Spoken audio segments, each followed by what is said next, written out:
Hey everyone, I'm Seren the Healer, back with another week of horoscopes.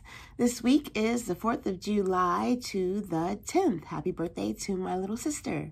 So I'm going to start with an archetype from a new deck this week. It is the Sacred Forest Oracle by Denise, and these cards are really beautiful. You know, you guys know I like really pretty, really colorful cards. Anyway, so let's get started.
All right, trying to make sure all the cards are in focus there. All right, so right away, without even delving into the design types, what I'm seeing is a message about, well, for one, it's about emotion. It's about feeling,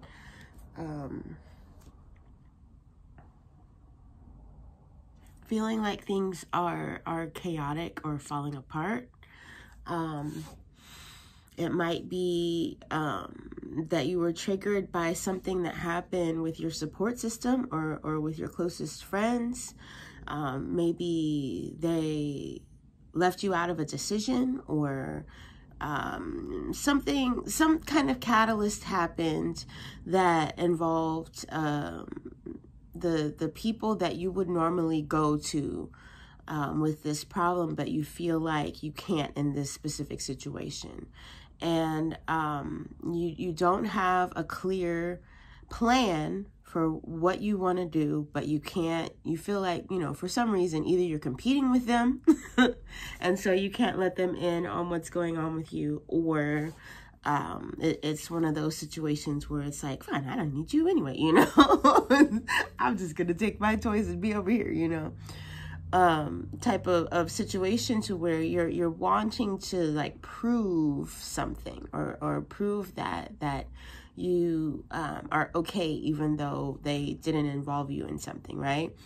And the fact that things are so chaotic and that you feel disoriented without having that support system, and probably all of the hurt from, you know, whatever situation made you feel that way towards them, it's got you feeling like you can't really do what it is that you need to do or that you want to do next, right? This archetype for the week, the foggy bog, is a message that what is that, number 18? Yeah, so it's a 9.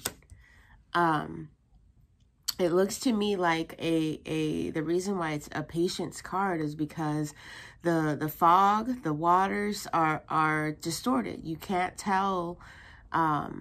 It's like deep emotion that you haven't really gotten to the bottom of, right? So this situation triggered something old that was lying dormant that you can't really put your finger on. It has to do with probably somebody emotionally defined that I'm talking to where you have to wait for the dust to settle. You have to wait for the emotional cycle to work its way through, emotional wave to work its way through before you can get some clarity, right? So we're waiting for this fog to blow off so that we can look and see clearly to the bottom of these emotions, the bottom of this water, and know, oh, you know what? I'm not actually mad at them, you know, or whatever, you know, the case may be. Maybe they really, you know, did a mean thing and it is them. But how you feel about it is getting lost in the jumble of all the other chaos, all the other decisions, all the other things that you're needing to resolve and make.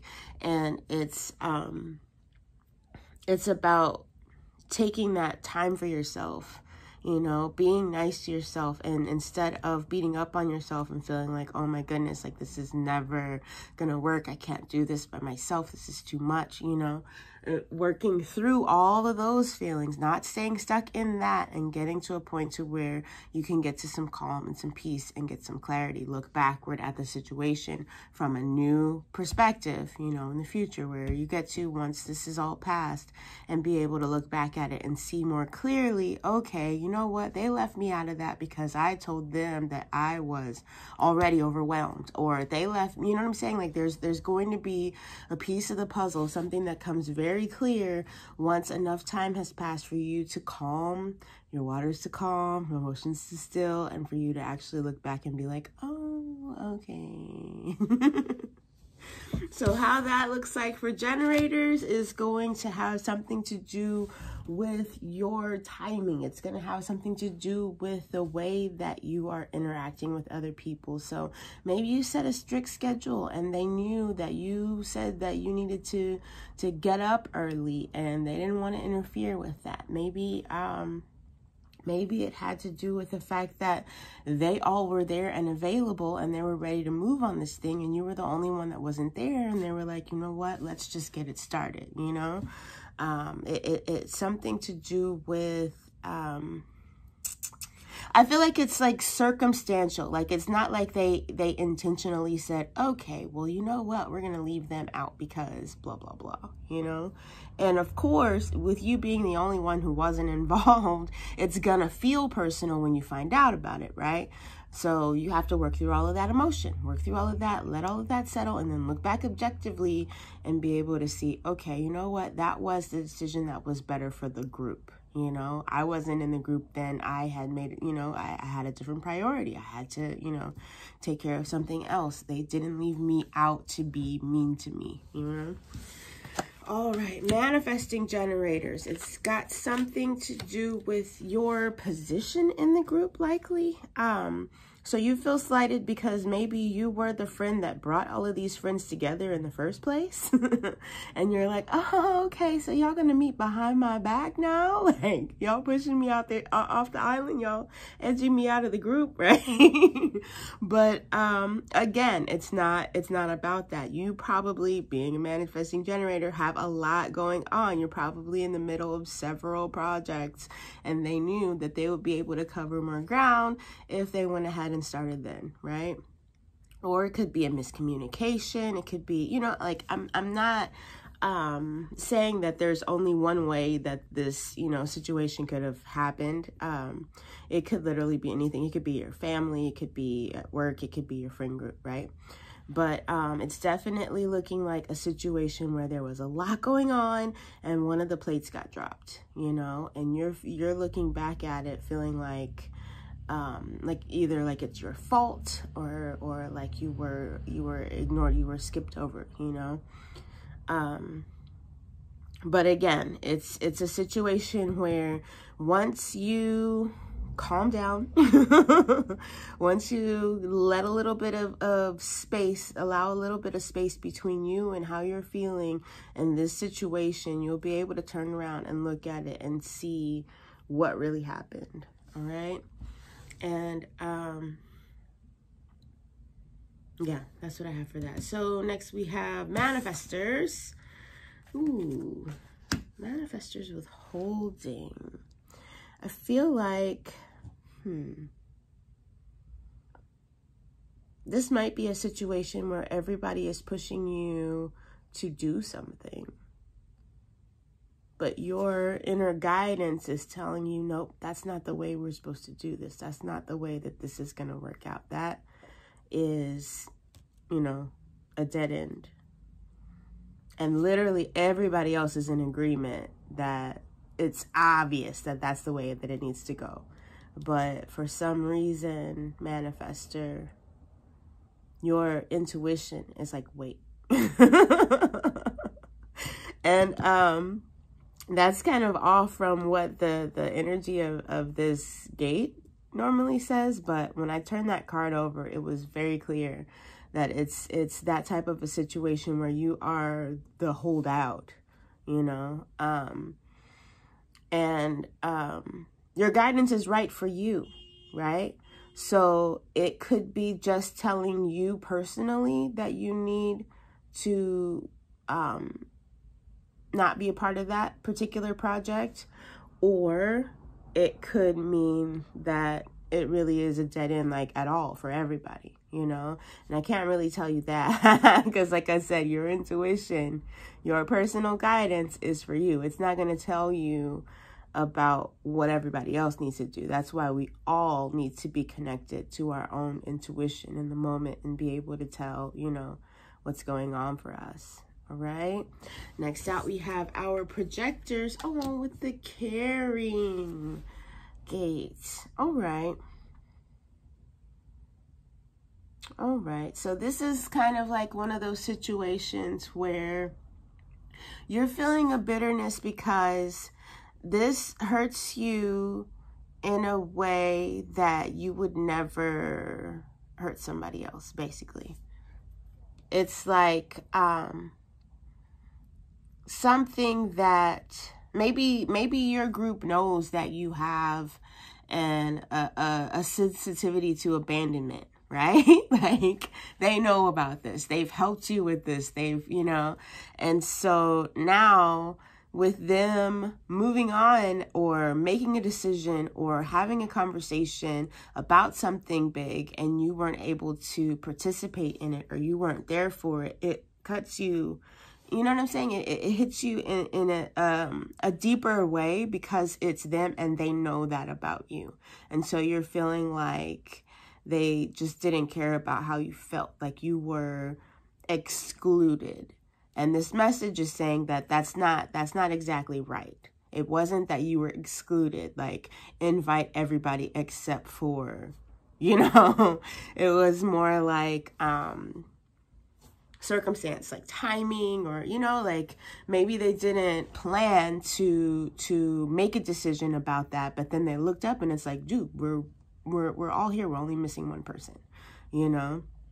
And I'm not saying that that's what they should have done. I'm not saying that I wouldn't be upset about it, but I'm saying that I understand like why that is, it's really sensitive for you. You know, it feels very personal, right? Very, you're taking it personally because you feel like, if anything, they should have known that that was going to upset you, and nobody, you know, nobody considered that. So it's like you're feeling like you definitely would have considered their feelings and been more nurturing in that situation than they were. And they are likely looking at it in a completely different way. You know, they're not expecting you to feel that way from what happened. You know, they are probably looking at it like, no, we're all going to benefit from this. This was a great, you know, it's good that we were able to get this started now, blah, blah, blah, right? So definitely something that you want to, like I said, Look at our theme for the week, our archetype for the week. Give it that time, give it that few days. We do have, what is it, the new moon on Thursday? It's either Thursday or Friday in Cancer. So that makes sense why we've got a lot of cups and emotional energy going on, right? So it might be a little bit harder not to act, you know, call and start talking to people about how you feel about this, but it would be beneficial if you could, you know, allow that emotional wave to calm before you know, jump out there and make a decision with what you're doing, based on how you felt because of what they did, right? So instead of jumping out there alone and starting your own project, you know, or ending the relationship with your mate because they, you know, made a decision and you weren't there to be on it, in on it, you know, instead of jumping in and doing that, let yourself have that time that you need in order to go through your emotional wave and come out on the other side, okay? And then we have our reflectors with looking back. That seems kind of poetic, doesn't it? The 33.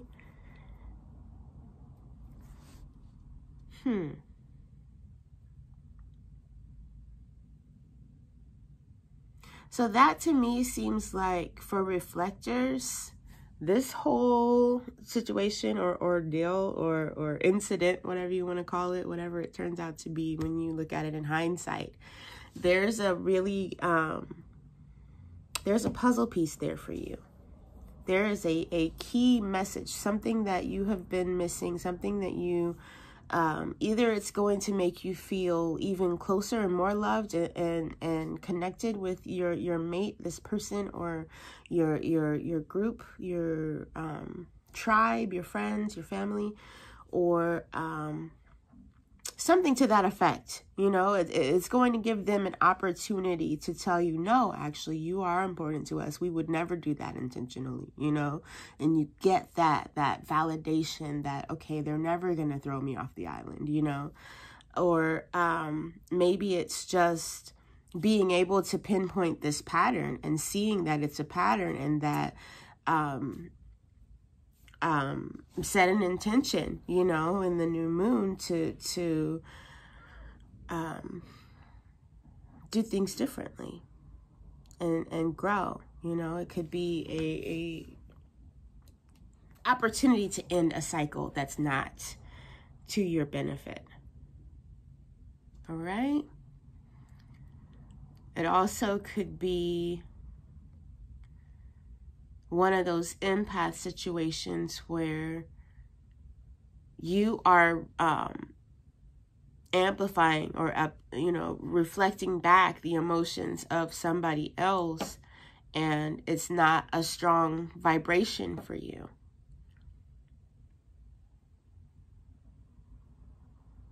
But the gate 33 actually talks more about learning from a story from the past, learning from something that somebody else tells you about, somebody else went through, and using it as a tool to help others, using it as a, you know, first you learn from it yourself, right? And you see how powerful it is, and now you have a story, you have a way to express it. So if you know, have that energy readily available, the words flow through, because that's, you know, the other part of the channel. Yeah, so this is interesting. It does definitely look like emotion-wise, it's a bit of a roller coaster, a little heaviness, but I always it sounds awful, but I always kind of look forward to weeks like that, because it gives us that depth of the well to draw from when it comes to our creativity, when it comes to pulling in new ideas, pulling in new energy, and starting new cycles, getting new things flowing, right? So this is the part of the cycle that we tend to have a hard time with, but it is so, so necessary. All right, so pay attention to who's the manifestor in your group, who's the generator, who's the manifesting generator, who's the projector. See how these puzzles pieces are fitting together and how they're working together, where your role is in the situation. And if you're emotionally defined, remember, you want to allow yourself that space to experience your whole emotional wave before you make decisions and start to act on what you want to do next. Don't just jump out there and say, oh, I'm going to do it myself. You know, it's not going to be the outcome that you want. All right. This was fun. I really look forward to seeing you back here again next week. If it's helpful to you, please like, share, subscribe, all the things, and I will see you next time. Bye now.